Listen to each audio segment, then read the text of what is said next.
Lakireddy Bala Reddy college of engineering వ్యవస్థాపకులు ప్రవాసాంధ్రులు స్వర్గీయ లకిరెడ్డి బాలరెడ్డి విగ్రహాన్ని మైలవరం శాసనసభ్యులు వసంత వెంకట కృష్ణప్రసాద్ ఆవిష్కరించారు. లకిరెడ్డి కుటుంబ సభ్యులు, వెల్వడం ప్రముఖులు, అభిమానుల కోలాహల నడుమ మైలవరం మండలంలోని వెల్వడం గ్రామంలో మంగళవారం సాయంత్రం ఈ కార్యక్రమం ఘనంగా జరిగింది. బాలరెడ్డి గారి విగ్రహానికి పూలమాలలు వేసి ఘనంగా నివాళులర్పించారు. జోహార్ బాలరెడ్డి అంటూ నినాదించారు. విగ్రహ ఆవిష్కరణకర్త గౌరవ మైలవరం శాసనసభ్యులు వసంత వెంకట కృష్ణప్రసాద్ మాట్లాడుతూ లకిరెడ్డి బాలరెడ్డి చేసిన సేవలను గుర్తు చేసుకున్నారు. ఓడపై 40 రోజులకు పైగా ప్రయాణించి అమెరికా వెళ్లి అక్కడ స్థిరపడి మళ్లీ ఇండియాకు వచ్చి స్వగ్రామంపై మమకారంతో విశేష సేవలు అందించారని అన్నారు. ఈ ప్రాంతంలో ఎంతోమందికి విద్యా ఉపాధి అవకాశాలు కల్పించారని అన్నారు. ఆయన సేవలు స్ఫూర్తిదాయకం అన్నారు. ఆయన వారసత్వం కొనసాగిస్తూ లకిరెడ్డి సోదరులు, వారి కుటుంబ సభ్యులు ఇక్కడ సేవా కార్యక్రమాలు కొనసాగించడం ఉదాహరణ అన్నారు. ఇదే కుటుంబం ప్రతి గ్రామంలో ఉంటే మన దేశంలో అన్ని గ్రామాలు పూర్తిగా అభివృద్ధి చెందుతాయన్నారు. ఇంతమంది సమక్షంలో ఆ మహానుభావుడి విగ్రహావిష్కరణ చేయటం అంటే గొప్ప విషయం.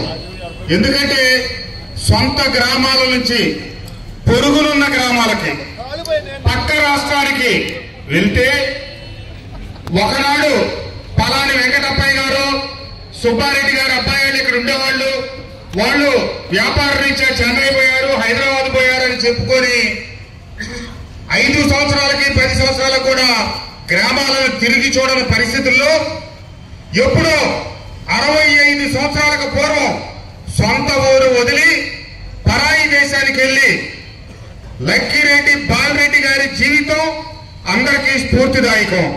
ఎందుకు అంటే ఆయన ఏ దేశానికి వెళ్ళినా కూడా ఆ రోజున ఎందరో చదువుకున్న వాళ్ళు ఉన్నప్పటికీ అవకాశాలు ఎదుర్కొంటూ అంత దూరం వెళ్ళి మన ఆలోచన శక్తితో అద్భుతాలు చేయొచ్చు అని చెప్పి నిరూపించిన వ్యక్తి బాలరెడ్డి గారు.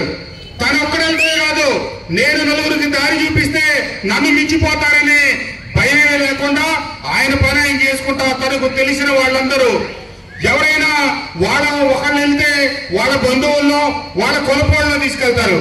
కానీ లక్కిరెడ్డి బాలరెడ్డి గారు కులాలకు అతీతంగా తనకు దగ్గరకు వచ్చిన ప్రతి ఒక్కరికి సాయం చేసి అమెరికా తీసుకెళ్లి ఈరోజు మైలవరం చుట్టుపక్కల ఉన్న 2000 కుటుంబాల పైసలకు అమెరికా వెళ్ళారంటే లక్కిరెడ్డి బాలరెడ్డి గారి పుణ్యమే. అంతేకాకుండా వెళ్ళిన తర్వాత సొంత వాళ్ళని, సొంత గడ్డని, సొంత భాషని మర్చిపోతున్న రోజుల్లో ఆయన్ని నేను 2020-21లో అమెరికా వెళ్ళినప్పుడు కలిసా. అప్పటికే వారి ఆరోగ్యం కొంచెం దెబ్బతిని గుర్తుపట్టని పరిస్థితిలో ఉన్నారు. ప్రకాష్ రెడ్డి గారి ఇంటికి నేను వచ్చానని చెప్పి తీసుకొచ్చారు. ప్రకాష్ రెడ్డి గారు, హనుమరెడ్డి గారు చెరువు పక్క కూర్చొని మన ఎమ్మెల్యే కృష్ణప్రసాద్ గారు అని చెప్పి పరిచయం చేశారు. అవునా బాబు అన్నారు. అని మీ పేరేంటన్నారు. వసంత కృష్ణప్రసాద్ అని చెప్పా. బాబు ఎందుకంత పొడవైన పేరు పెట్టుకున్నావు అన్నారు. ఇంకా నేను వెంకట కూడా చెప్పాలి, వసంత వెంకట అంటే ఇంకేమనుకునే వాళ్ళు. తర్వాత 2వ పర్యాయం వెళ్ళినప్పుడు కూడా కలిసా. అప్పుడు కూడా మీ పేరేంటి బాబు అన్నారు. వసంత కృష్ణప్రసాద్ అన్న. 2వసారి కూడా అదే ప్రశ్న వేశారు, ఏంటి అంతపాడు పేరు పెట్టుకున్నావు నువ్వు అని చెప్పి. కాబట్టి వారితో నాకు తక్కువ సంబంధం, తక్కువ కలిసిన సందర్భాలు ఉన్నప్పటికీ వారు ఈ ప్రాంతానికి చేసిన సేవ, వారు చూపించిన మార్గం, సొంత గ్రామాన్ని ప్రేమించారు. వెళ్ళిన ప్రతి సంవత్సరం ఈ సొంత గ్రామానికి వచ్చి కొన్ని విలువలు నేర్పారు. ఆయన బాటలోనే ఈ గ్రామం 65 ఏళ్ల తర్వాత కూడా నడుస్తా ఉంది. ఈ రోజున మహాశివరాత్రి వచ్చిందంటే ఏ దేశంలో ఉన్నా, ఏ ప్రాంతంలో ఉన్నా, అమెరికాలో ఉన్నటువంటి పక్షులన్నీ భారతదేశం వైపు వెళ్ళడం వైపు వస్తా ఉన్నాయంటే బాలరెడ్డి గారు చూపించిన దారే. అంతేకాకుండా నా ఊర్లో ఉన్నోళ్ళు ఎవరు కూడా మేమొక్కరం బాగుంటే కాదు, మా వాళ్ళందరూ కూడా బాగుండాలని చెప్పి 30 సంవత్సరాలు బట్టి ప్రభుత్వాలు పెన్షన్లు ఇస్తా ఉంటే దానికంటే మించి మా ఊర్లో ఉన్న పేదల వాళ్ళు తిండికి ఇబ్బంది పడకూడదని చెప్పి ప్రతి పేద కుటుంబానికి పట్టెడు అన్నం పెట్టారు. అంతేకాకుండా సంక్రాంతి పండుగ వచ్చిందంటే అప్పుడే పుట్టిన బిడ్డ నుంచి ఇంకా సేపటి వరకు చనిపోయే వృద్ధుల వరకు కూడా ఊరందరికీ కొత్త బట్టలు పెట్టి కొత్త సంస్కారాన్ని నేర్పారు బాలరెడ్డి గారు, లక్కిరెడ్డి గారి కుటుంబం అని చెప్పి నేను తెలియజేస్తా ఉన్నాను.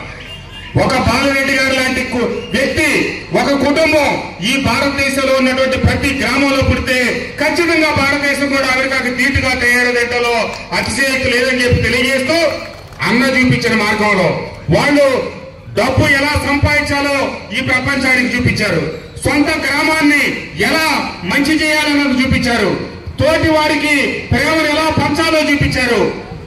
దాంతో పాటు సొంత కుటుంబాన్ని ఎలా ప్రేమించాలో కూడా బాలిరెడ్డి గారు నేర్పించాడు. ఒకరోజు ఇక్కడే ఒక కార్యక్రమం జరుగుతూ ఉంది.